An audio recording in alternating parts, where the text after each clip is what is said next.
Hey Wicked Army, Wicked here, and welcome to the top 10 list for the best cards in Clash Royale. It's been a month since my last list and a few things have changed with introductions of new cards and balance changes that in turn has changed the current meta, and some cards have rose to the top and some have fallen in a few places or fallen off the list entirely.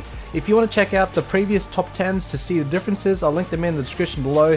Please note I still have my monthly giveaway getting drawn at the end of the month. All you have to do is like the video, subscribe to turn notifications on, and let me know in the comments for your entry.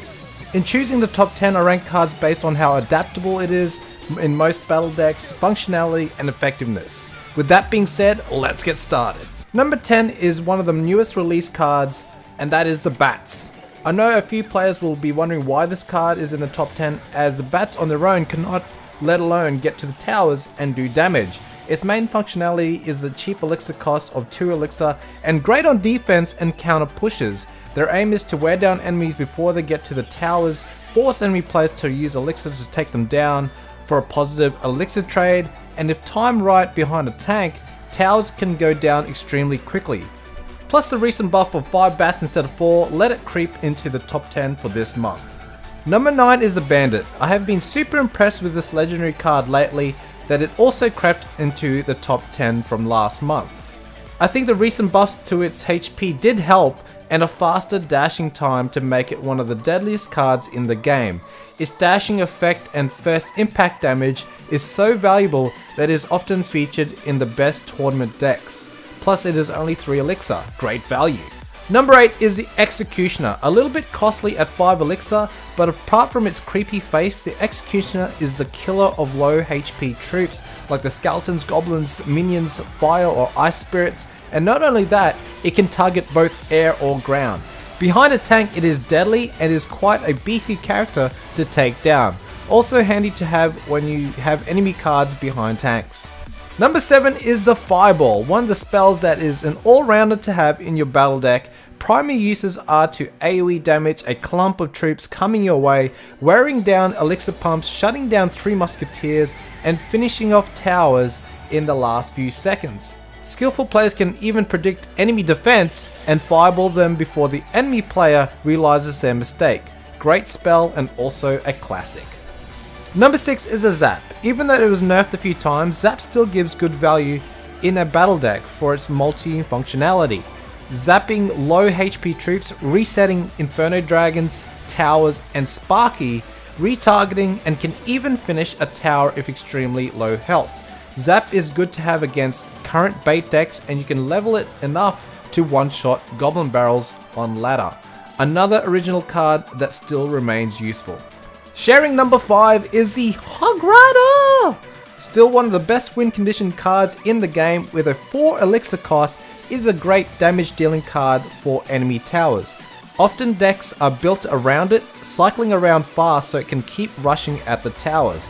I do have a love-hate relationship with this card. I like it in my battle deck, but I don't like versing it, especially in fast cycle decks. And as mentioned, number 5 is a tie, and that is with the Knight. I would rate it as the best common card. It's 3 elixir, but for a small tank, it is extremely good value. Can't be fireballed or even rocketed, and can distract incoming enemies or kite them away. It works well in fast cycle decks and great distraction against giant skeletons or other melee troops. Number 4 is a Log. Love it or hate it, it almost nearly comes off being a positive elixir trade. Great against low HP troops, pushing back, which in turns can retarget enemies, and a hard counter to the Goblin Barrel and Princess. I call it the Princess Killer, but also nothing is more satisfying finishing low health point towers with the Log. Log roll! Number 3 is the Night Witch. Dropped down a few places from recent nerfs which were melee range reduction and losing an extra bat upon death. Still a deadly legendary behind tanks, especially golems, and a great defensive card, and often can get a good elixir trade in defense because the bats finish off enemies. I do have a feeling this card may drop down future lists as it was overused when it first came out.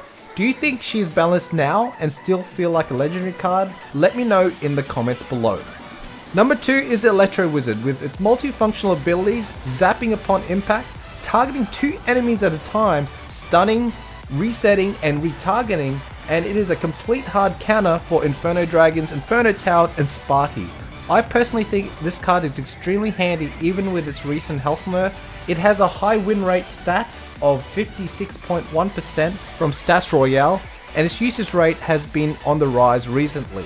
Number 1 is the Mega Knight. I will have some Mega Knight gameplay soon for you guys. I've had the chance to test it out and it is awesome.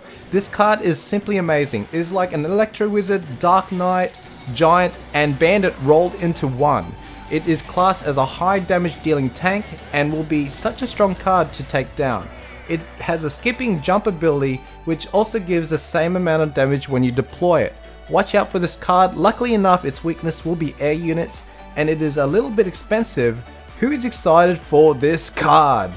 Honorable mentions are the Elixir Pump, Bowler, Ice Spirit, and Valkyrie. Maybe next time, guys. What would be your top 10 list? Let me know in the comments below. Hope you guys enjoyed the video. Make sure to enter my monthly giveaway. And remember, guys, stay wicked.